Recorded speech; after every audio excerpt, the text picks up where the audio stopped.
সামনেই বড়দিন, উত্তরবঙ্গের ছবিটা নজর রাখি, কিন্তু কনকনে শীতের দেখা কিন্তু নেই সেভাবে। জাকিয়ে শীত কবে পড়বে সেই প্রশ্নই ছিল সকলের মনে। শনিবার কলকাতা সর্বনিম্ন তাপমাত্রা ছিল 16.2 ডিগ্রি সেলসিয়াস কাছাকাছি। তবে রবিবার পারদ কিছুটা কমেছে। এদিন শহরের সর্বনিম্ন তাপমাত্রা 14.4 ডিগ্রি সেলসিয়াস, স্বাভাবিকের থেকে 0.7 ডিগ্রি কম। নতুন সপ্তাহে পারদ কি আরো নামবে? এই প্রশ্ন যখন ঘুরপাক খাচ্ছে রাজ্যবাসীর মনে, তখন উত্তর থেকে দক্ষিণ একই রকম প্রায় ছবি, যেখানে হালকা হলেও পারদ কিন্তু নেমেছে এবং সেখানে কুয়াশার চাদর কিন্তু লক্ষ্য করা যাচ্ছে। কলকাতা থেকে, শহর থেকে শুরু করে একেবারে শহর শিলিগুড়ি বা উত্তরবঙ্গের একাধিক এলাকাগুলো, জেলাগুলো বলুন না কেন। ইতিমধ্যে কলকাতার পারদে যদি নজর রাখি, কলকাতার পারদ 14 ডিগ্রিতে নেমেছে। জাকিয়ে শীত কবে পড়বে কলকাতায়, সেই বিষয়ে কি আপডেট পাওয়া যাচ্ছে? সেই বিষয়ে আপডেট পাওয়া যাচ্ছে আগামী 4-5 দিনের মধ্যে হয়তো জাকিয়ে একটা শীত পড়ার সম্ভাবনা রয়েছে, কিন্তু 4-5 দিনের মধ্যে কোনো রকমভাবে কিন্তু জাকিয়ে শীত পড়ার সেই সম্ভাবনা লক্ষ্য করা যাচ্ছে না। এরকমই থাকবে আবহাওয়া, খুব একটা পরিবর্তন বা আপ ডাউন হবে এমনটাই মনে করা হচ্ছে।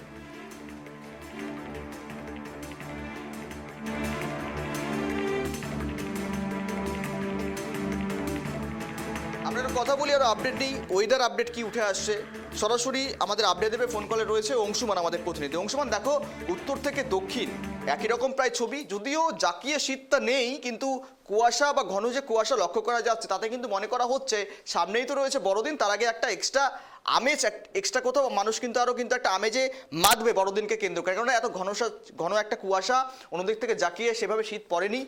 আবহাওয়া অল ওভার কি উঠে আসছে? দেখো, সামনেই বড়দিন, বড়দিনের আগে যে শীতের আমেজটার দরকার ছিল সেটা কিন্তু গত দুদিন থেকে লক্ষ্য করা যাচ্ছে। সমস্ত উত্তরবঙ্গের বিভিন্ন যে জেলাগুলো রয়েছে, বিশেষ করে দার্জিলিং, মালদা, উত্তর দিনাজপুর, কুচবিহার, বারুইপুর, সব জায়গায় কিন্তু গত 2-3 দিন থেকে সকালবেলা থেকে কুয়াশায় ঢেকে থাকছে। যদিও বেলা বাড়ার সঙ্গে সঙ্গে, রোদ ওঠার সঙ্গে সঙ্গে সেই কুয়াশাটা অনেকটাই কেটে যাচ্ছে, তবুও আগের থেকে গত কয়েকদিনের তুলনায় কিন্তু একটা কনকনা ভাব লক্ষ্য করা যাচ্ছে। উল্লেখযোগ্য ভাবে হচ্ছে শীতের দিকে সেইভাবে যদি একটা ঠান্ডা হাওয়া আসছে, হিমেল হাওয়া, কিন্তু পাহাড়ের ওয়েদারটা কিন্তু সম্পূর্ণ বিপরীত। পাহাড়ে ঠান্ডা যথেষ্ট পরিমাণে রয়েছে। সেখানে পাহাড়ের দার্জিলিং এর যদি বলি, সেখানে দার্জিলিং এর আবহাওয়া 8 থেকে 16 ডিগ্রির মধ্যে ওঠানামা করছে। কিন্তু কাঞ্চনজঙ্ঘা গত 2 দিন ধরে পরিষ্কার ঝকঝকে ভাবে দেখা যাচ্ছে এবং পর্যটক মরশুমে যারা পর্যটক রয়েছে পাহাড়ে, তারা কিন্তু কাঞ্চনজঙ্ঘার এই যে শোভা, সেই শোভা কিন্তু নিয়ে তারা যথেষ্ট পরিমাণে উপভোগ করছে। তবে আবহাওয়ার দপ্তরের যে পূর্বাভাস যেটা রয়েছে, তাতে কিন্তু ঠান্ডা ধীরে ধীরে বাড়বে, অর্থাৎ যে ঠান্ডা যে প্রাদুর্ভাব সেটা কিন্তু ইতিমধ্যেই গোটা উত্তরবঙ্গে হয়ে গেছে এবং দিন যতই যাবে আস্তে আস্তে করে ঠান্ডাটা বাড়বে। তবে বড়দিনে সবাই একটু আশা করে সামনে বড়দিনের সময় ঠান্ডা হবে, সবাই বিভিন্ন একটু পিকনিক আবাজে থাকবে, কিন্তু তার আগে যে ঠান্ডাটা দরকার ছিল সেই ঠান্ডা কিন্তু গত কয়েকদিন থেকে কিন্তু লক্ষ্য করা যাচ্ছে এবং যথারীতি সন্ধ্যের পর থেকে একটু কুয়াশার চাদরে মুড়ে যাচ্ছে সমস্ত উত্তরবঙ্গের বিভিন্ন অঞ্চল এবং সকালবেলাও সেটা থাকছে। তোমার কাছে আপডেট নেওয়ার চেষ্টা করবো। দেখো কিছুক্ষণ আগে ভূস্বর্গ থেকে, জম্মু কাশ্মীর থেকে আমাদের প্রতিনিধি আপডেট দিল এবং ছবি তুলে ধরলাম, সেখানে কিন্তু স্নোফল শুরু হয়েছে। অন্যদিক থেকে বাংলার বলা যেতে পারে দার্জিলিং, উত্তরের এলাকা, পার্বত্য অঞ্চল, সেখানে মূলত স্নোফল হয়ে থাকে। সেই দিনটা যদিও এখনো পর্যন্ত লক্ষ্য করা যাচ্ছে না, কিন্তু কি মনে করা হচ্ছে, আবহাওয়া দপ্তর কি বলছে, স্নোফল কবে নাগাদ হতে পারে দার্জিলিং এ? দেখো, স্নোফল কবে নাগাদ হতে পারে এটা বলাটা একটু অসম্ভবই ব্যাপার, কিন্তু যেভাবে ঠান্ডার প্রকোপ বাড়ছে সেই মাত্র বাংলার মধ্যে একমাত্র দার্জিলিং জেলায় সেই স্নোফলটা কিন্তু সবার আগে লক্ষ্য করা যায় সান্দাকফু অঞ্চলে। সেই সান্দাকফু অঞ্চলে প্রত্যেক বছরই দেখি ডিসেম্বরের একদম শেষের দিক থেকে বা জানুয়ারির মাঝামাঝি দিকে স্নোফল হয়ে থাকে, কিন্তু এখনো সেরকম পরিস্থিতি কিন্তু হয়ে ওঠেনি। যদিও সান্দাকফু অঞ্চলে ঠান্ডা যথেষ্ট পরিমাণে হয়েছে, সেখানে এখন কিন্তু টেম্পারেচার সান্দাকফুতে প্রায় 5 ডিগ্রির আশেপাশে ওঠানামা করছে। স্বাভাবিকভাবে সেখানে একটা স্নোফল হতে পারে, এরকম আশঙ্কা হতেই পারে। কিন্তু বাংলার পার্শ্ববর্তী রাজ্য অর্থাৎ যে দার্জিলিং জেলার ঠিক পাশের যে জায়গা, যে গ্যাংটকে স্নোফল যদিও বিগত বেশ কয়েক বছর থেকে হয়নি, কিন্তু গ্যাংটকের সঙ্গে লাগোয়া যে নাথুলা হোক বা উত্তর সিকিমের লাচুং হোক, সেখানে কিন্তু ইতিমধ্যেই স্নোফল শুরু হয়ে গেছে।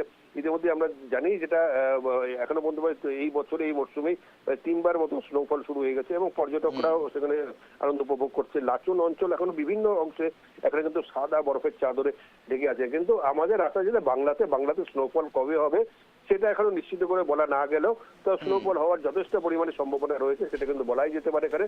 কারণ হচ্ছে ঠান্ডার যে প্রকোপটা সেটাকে দিনকে দিন কিন্তু বেড়ে চলেছে।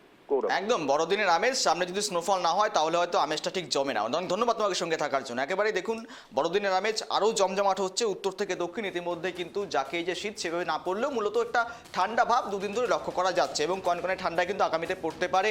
আর যদিও দার্জিলিংয়ের উত্তরের এলাকাগুলোতে এখনো পর্যন্ত স্নোফল দেখা যাচ্ছে না, যদিও ডিসেম্বরের মাঝামাঝি সময় থেকে শেষ মুহূর্তে কিন্তু এসে দাঁড়ায় এবং সেখানে কিন্তু স্নোফল লক্ষ্য করা যায়। যদিও একেবারেই পার্বত্য এলাকা, উঁচু এলাকা ভারতের জম্মু কাশ্মীর ভূস্বর্গ, সেখানে কিন্তু স্নোফল হচ্ছে এবং সেখানে কিন্তু মানুষ তার আনন্দ উপভোগ করছেন। কিন্তু অন্যদিক থেকে বাংলায় প্রথম নজর থাকে কিন্তু দার্জিলিংয়ে, সেখানে পর্যটকেরা নজর রাখেন, কিন্তু সেখানে এবার সেভাবে স্নোফল দেখা যাচ্ছে না। কিন্তু কয়েকদিনের মধ্যে হয়তো স্নোফল হতে পারে, এমনটাও আপডেট পাওয়া যাচ্ছে আবহাওয়া দপ্তর সূত্রে। এখন দেখার বিষয় মূলত বড়দিনের আমেজে আরও জমজমাট হয়ে উঠছে শহর শিলিগুড়ি থেকে শুরু করে শহর কলকাতা।